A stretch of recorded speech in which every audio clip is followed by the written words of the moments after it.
grieving. Some families will be lost to one another forever. To those of you who face the difficulties of reconnecting with family and establishing ongoing relationships, we say sorry. We offer this apology in the hope that it will assist your healing and in order to shine a light on a dark period of our nation's history. To those who have fought for the truth to be heard, we hear you now.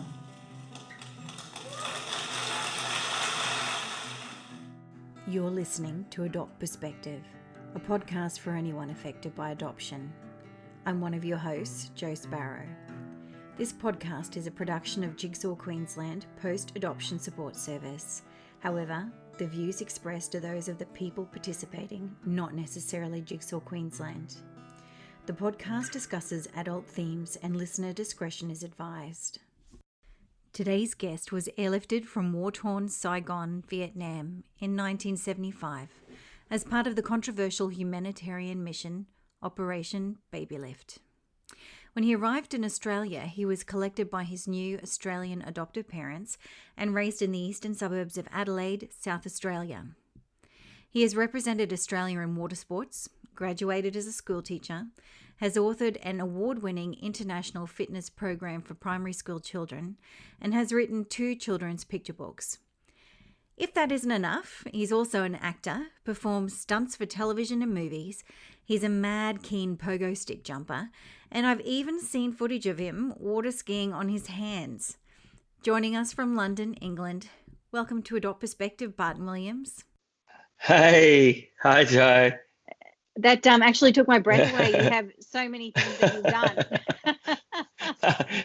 A jack of all trades, master of none, that's what we say.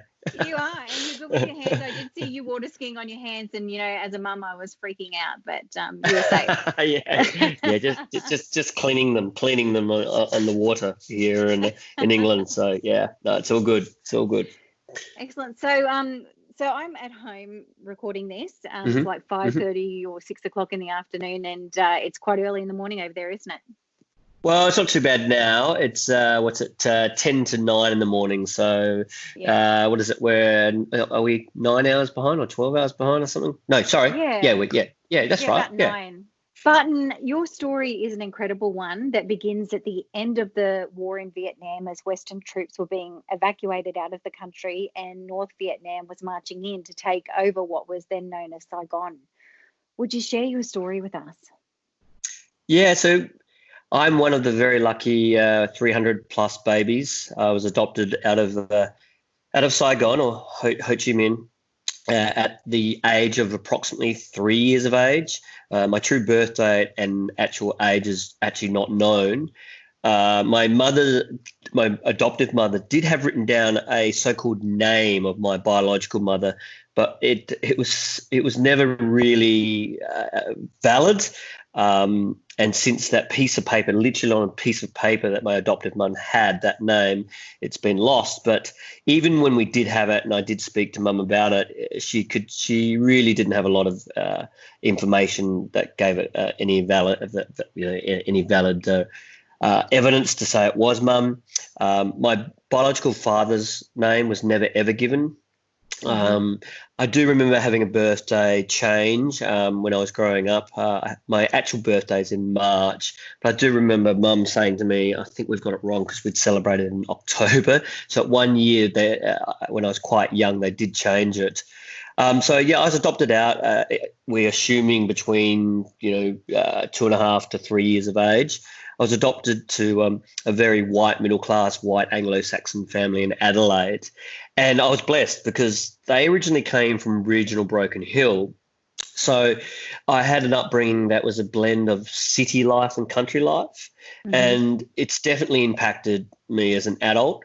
I was raised in Adelaide, and for those that know Adelaide, or what we call Radlaide, you can take the boy out. You can take the boy out of Adelaide, but not the Adelaide out of the boy. And growing up in Adelaide was where I grew up in the eastern suburbs was very white, middle class, and I was exposed to a lot, but not as far as culture or ethnic diversity. I was more exposed to sporting culture and the arts and outdoor adventures, and hence, I followed followed the path of water sports and water skiing and surf life saving and acting and performance.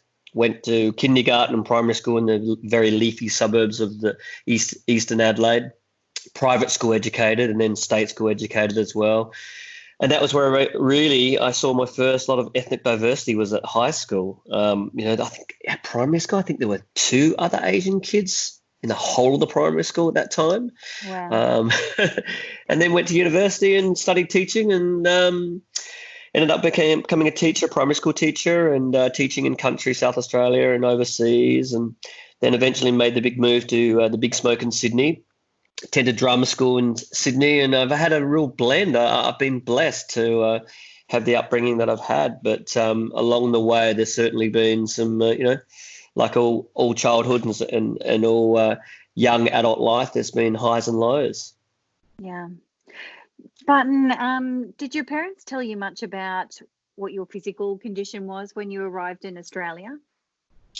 Yeah, as I got older, Mum would share the one and only photo that she says it's from Vietnam, and even then, she's funny. My mum, she'd say, "Well, we think this is from Vietnam because we were sort of told it was." So, but you look at the photo and you can't really tell. But I was very, very malnourished, understandably. From coming from the orphanage in Saigon, and so much so that there's a photo of me at 3, and I can't walk. I'm actually in a walker.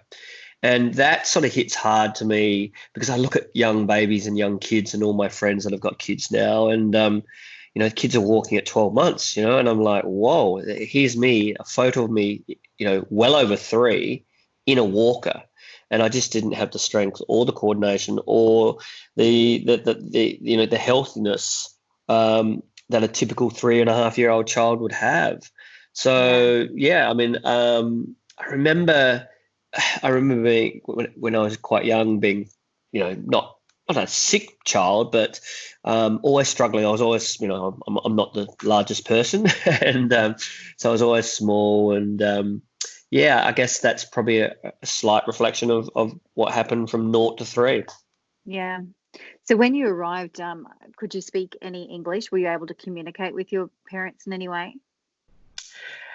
That's a really good question. Having spoken to Mum and Dad about that, my adoption, as an adult, they did say to me that I did, rattle out some sounds. And one particular one that happened was, I still don't know how truthful it is, but Dad said that there was a thunderstorm and I yelled out, plane, plane, plane. And he thinks I said plane, and they think it's related to a plane that crashed. Now, we don't know the relevance of which plane, but whether I certainly didn't speak any Vietnamese that they were aware of, and my mum and dad wouldn't have had any idea what it was anyway. So, had I been able to recite any Vietnamese from my biological mother at 3, my mum and dad in Australia wouldn't have had a clue what it meant anyway, and whether it was Vietnamese anyway. So. No, I had no language, and I guess you'd say really I had no Vietnamese culture that was reflective of my 0 to 3 years of age prior to coming to Australia. And I think that's what I find interesting as an adult, is that I'm a bit of a fraud, and trying to learn the language. Going back to Vietnam, I love the food. Does that make me part of Vietnamese? Is that the fact I love Vietnamese food, but then all my mates love it too, and they're not Vietnamese. So, I don't have any language of from Vietnam. I don't have any so-called Vietnamese culture within me. So I feel a little bit of a fraud in that way. Yeah. I've read some things that say that a lot of records were lost during the war and the evacuation of the children for Operation Babylift. And in fact, even on the plane, that some of them might have had some identifying paperwork with them, but then they got mixed up and floated around in the plane. And so information might have been put with the wrong child then when they did land. You did mention that there was a piece of paper, you think, that your mum had with your biological mother's details on it, and that you don't have access to this now. I just as an adopted person, I'm feeling really frustrated on your behalf of not being able to get that information. Is it something that frustrates you? Yeah, well, it does, particularly because I'm now 47, and 7 years ago I went back to Vietnam with my partner and a friend from school who happened to be from the same orphanage, which we just bizarrely, in a bizarre way, we realised we're in the same orphanage, and we pledged that we'd go back when I turned 40. So we went to Vietnam, and I was living with that hope for about 2 weeks that I spoke to Mum to say, look, I'm going back to Vietnam, and whether she, can she remember where that piece of paper was? She has no idea where it is. I'm sure, it's somewhere in her house. So I remember going back and getting excited going back to the orphanage. Unfortunately, when we got to the orphanage, they asked whether we had money or fruit. It was an expectation as a foreigner coming back and as a former refugee baby in the orphanage, was to pay some money or pay some fruit to walk around an empty orphanage. And it was a real anticlimax, I must admit. One, we realised the level of corruption that potentially went on, or the level of, I should say, in fairness to the staff that would have worked in those orphanages in those time, how chaotic it would have been. I mean, the paperwork would have not been up to what it is now. The processing of adopted babies would have been just so much different. And the conditions, and we walked around this orphanage, so-called orphanage, which basically looked like an empty warehouse. And there was one orphan still there. She hasn't left, and she's quite old now. And she was walking around in the distance, and it's now used as accommodation for university students or high school students. Very cheap, I might add, because it's not the cleanest of places. And obviously, there's still this one orphan that's there. She lives there permanently. But and the orphanage has since changed hands of ownership. The original people that own it don't own it anymore, and hence they're probably capitalising on the fact that people are coming back to visit. So hence the fruit or money. But we were really disappointed. Sally and I sat there, and my friend Sally, that was in the same orphanage, and we sat there and just listened to stories saying, here's where the babies were in boxes, here's where the babies went out. And we asked, are there any records that we could look at? We were hoping that might have been a day book or something, or some form of recording, but no. I'm sure there was, but where that is now, I don't know, because he certainly he was a relative of the original owners, and he couldn't give us any information, so that was a real disappointment. But it sort of reinforced the fact that the paperwork that went to the babies and to the parents, to the adoptive parents, wasn't always up to scratch. And I don't blame anyone. I mean, I think it's indicative of the time and what was going on. And I mean, it would have been chaotic. The rooms were just, you see the photos, the old photos of boxes of babies lined up, and I tell you what, that's exactly it. There would have been no room. I mean, it's quite daunting, but at the same time, it's sort of, that's what it is, and that's what it was. And I've learned to just accept, and I think that's one thing that Sally and I come away from that orphanage going, okay, well, that's where we started, and then we got freighted to Australia, like a FedEx parcel, So yeah. We were the lucky ones, we were the lucky ones. And we sort of realized that when we walked the streets of Vietnam, because there's so much hidden poverty, and there's obviously the scars of the war everywhere you go in Ho Chi Minh. And so, yeah, we were the so-called lucky ones. And I think in some ways the Vietnamese locals, the older ones especially, almost resented us a bit for that, with the way that when you'd speak to them and they'd go, oh, you're from Australia, you're from, one lady said to me, you're from the wealthy country or the rich country. And I thought, whoa, she's probably spot on there, So had we stayed and been raised in Vietnam and run the risk of being injured or killed during a war, but then under the regime of what they've had to go through. So, yeah, it's the unknown. Yeah, that it's kind of like a sliding door, isn't it? Absolutely. Yep. What could have happened?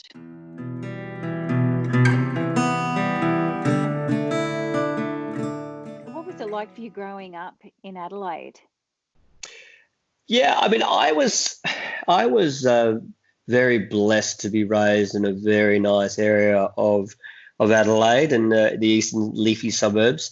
So I was exposed to everything. My adopted parents, just gave me everything. And then when I mean everything, I mean this exposure to everything. I pretty much played every sport.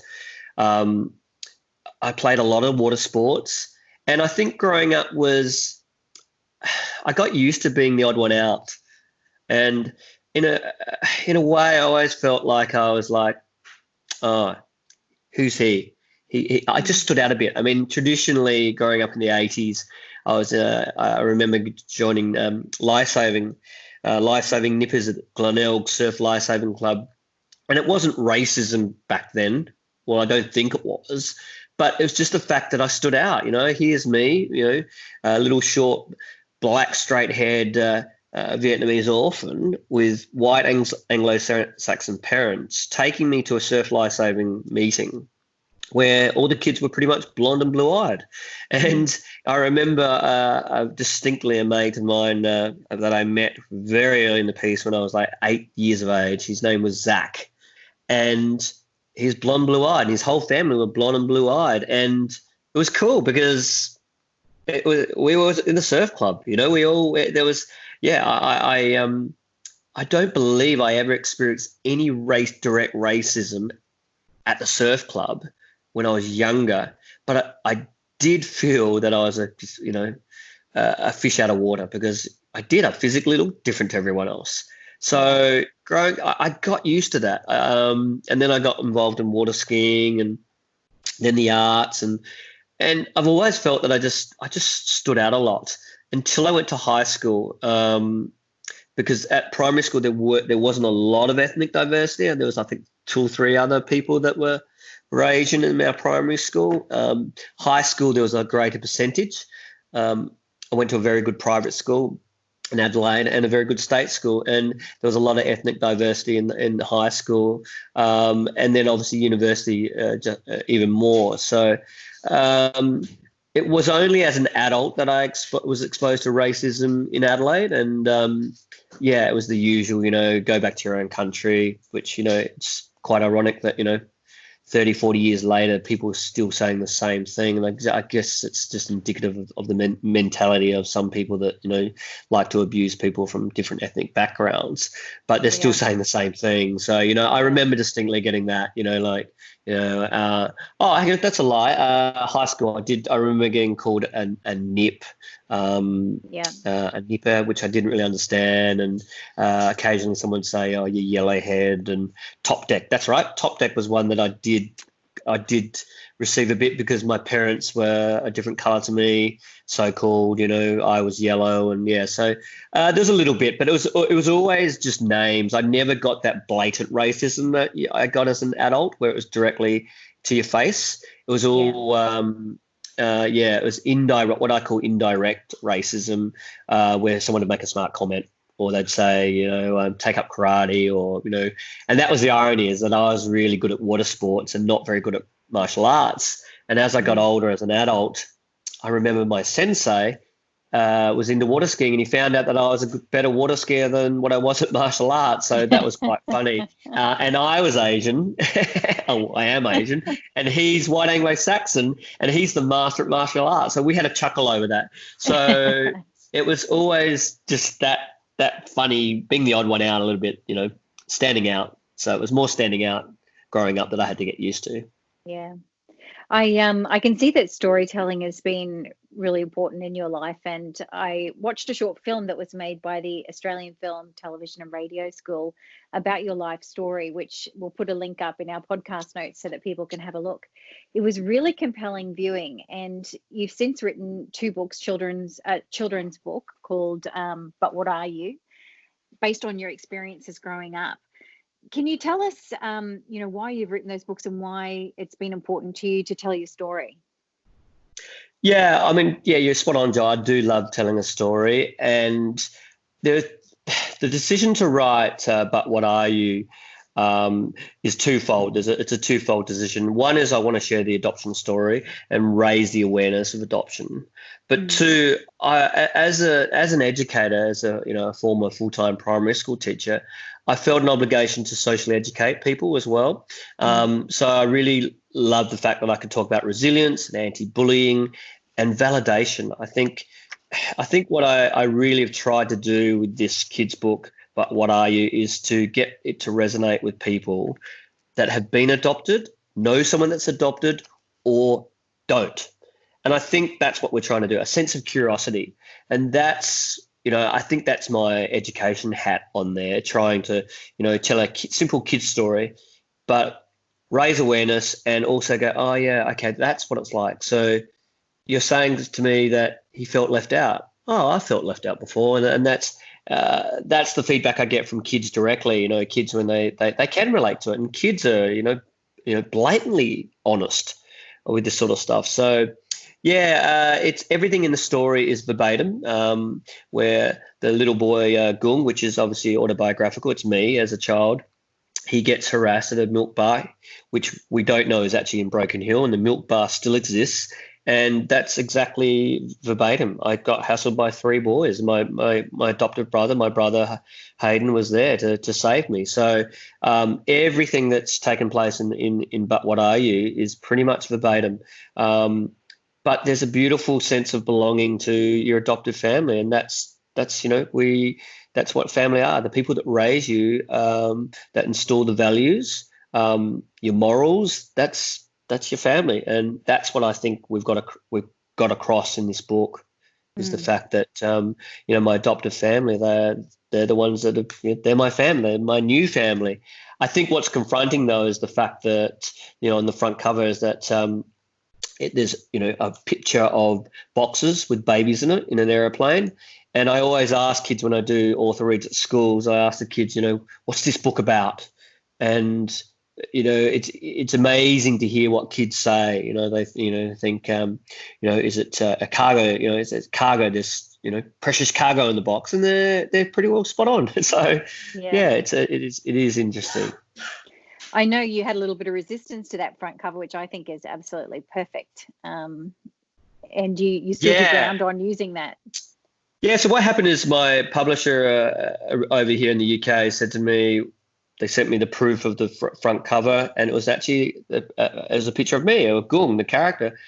And I was like, why are we using that? I just said straight up, I said, look, well, here's the picture I'd love to have. Can we use the boxes? And they were like, they sent me an email back saying, are you sure you want to use that? And I said, yeah. I said, it's a kid's book, and we want to create interest for kids. And I'm sure there's thousands of books with people on the front cover of kids' books, but I don't think there's too many kids' books with boxes with babies on an aeroplane. So that's what won. And they did. Eventually they said, yeah, no worries. All right, we'll go with it. So yeah, it was an interesting time.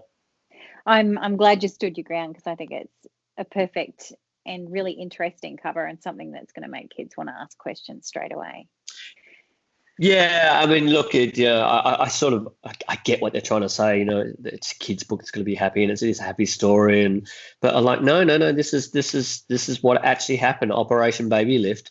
They put cardboard boxes on planes and flew them like parcels to Australia, and I'm very fortunate. So yeah, it's a great story. It's a great story. So I find it really interesting that you've acted on and off since you're a child. And acting, as I see it, is a lot like pulling on another identity and adapting to it and interpreting it for others, which I think is a lot like the experience of an adopted person. And it's probably magnified when you have cross-cultural issues as well. Do you think that the adoption experience either led you to acting or helps you when you're doing it? Whoa, yeah, no one's ever asked me that question. I think it's helped in the sense that insecurities, I think I'm really about it. I can really relate to a character that's got insecurities, or dealing with a sense of adversity. I think it's certainly helped storytell, definitely. And as actors, we are storytellers. But jumping into the skin of someone else, that's a really interesting analogy, because you're spot on. We do that. Whether it's helped, I don't know. I think maybe I've always felt I don't really quite fit in. Every now and then you get reminded that I just don't really fit in. Like, I can't speak the language, and someone sees me, and they're sort of, I see someone on set, or I'll go for a casting, and they'll say, "Oh, yeah, so you're Australian, but where are you from?" And like, "Oh, I'm from Vietnam." "Oh, so can you speak it?" Or worse, they'll show off their skill of speaking Vietnamese to you, and I can't speak Vietnamese. So sometimes I get caught. So to say whether it's helped, I'm not sure it's helped. I think it's helped in the complexities of understanding someone going through adversity. I think it's helped in the pool being challenged. Yeah. And yeah, so I think it's helped in some respects, definitely. But maybe from a culture point of view, it probably hasn't helped for acting for roles that are non-English speaking. I have played a Thai police officer, but again, sometimes I can jump into that skin of that character. Sometimes it doesn't really help. Yeah. So I was just wanting to ask you a little bit more about you've been back to Vietnam to try and connect with your roots and find your biological parents, and it wasn't successful at that time. Have you got any plans to do anything else to try and find those roots and connect? In the short term, being based in London, no, but we definitely want to return to Vietnam and visit Vietnam again. I would definitely like to do some research into finding out more about my mother's name and possible relatives. So that in the short term, I'm hoping that Mum can find my biological mother's name, or whether I can contact an agency to find out. I'm sure within ASIO that we're heavily involved in helping bring the orphans to Australia. I'm sure I can find out who my So chasing that up, yes, and just visiting Vietnam as a tourist. I mean, it's a beautiful, beautiful country, and we do like going there. So haven't only been there once, but we have pledged that we'd go back again. But more so, just chasing up who my mother is would be fantastic. If the opportunity comes to meet relatives, that would be great too. But I think it would have to be done remotely at this stage, obviously being based in London, and the internet is a great resource to do that. So, fingers crossed we can do something in the next few years. That'd be great. Well, I hope you keep us in touch with how things go, if you have any successes with that, because we'd love to hear about it. We've been getting a little bit of feedback as we've been trying to record this. We've cut in and out a few times, so we might take this point to say goodbye and thank you so much for joining us on Adopt Perspective, Barton. Absolute pleasure, Jo. Thank you for having me, and I'll definitely keep you updated. And if we're hoping to work on a play here in London based on But What Are You as an adult play. So if and when that gets developed, we'll certainly keep you in the loop as well, because I'm sure your audiences would resonate from that. Yeah, absolutely. Do let us know. Thanks, Barton. Will do. Thanks, Jo. Thanks for listening to the Adopt Perspective podcast. If you'd like to find out more, go to the podcast page on www.jigsawqueensland.com, and you'll find a wealth of information and resources on the website.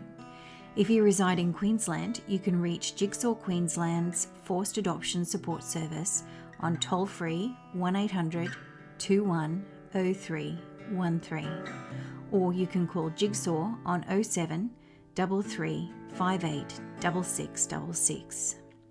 If you live in another state of Australia, you can still call the Forced Adoption Support Service number, and your call will be answered by the Forced Adoption Support Service in the state that you're calling from. In every other state, Relationships Australia operates this service. A big thank you to Matt Sparrow for composing and recording our original theme music. Until next time, I'm Jo Sparrow saying farewell from Adopt Perspective, a podcast for anyone affected by adoption.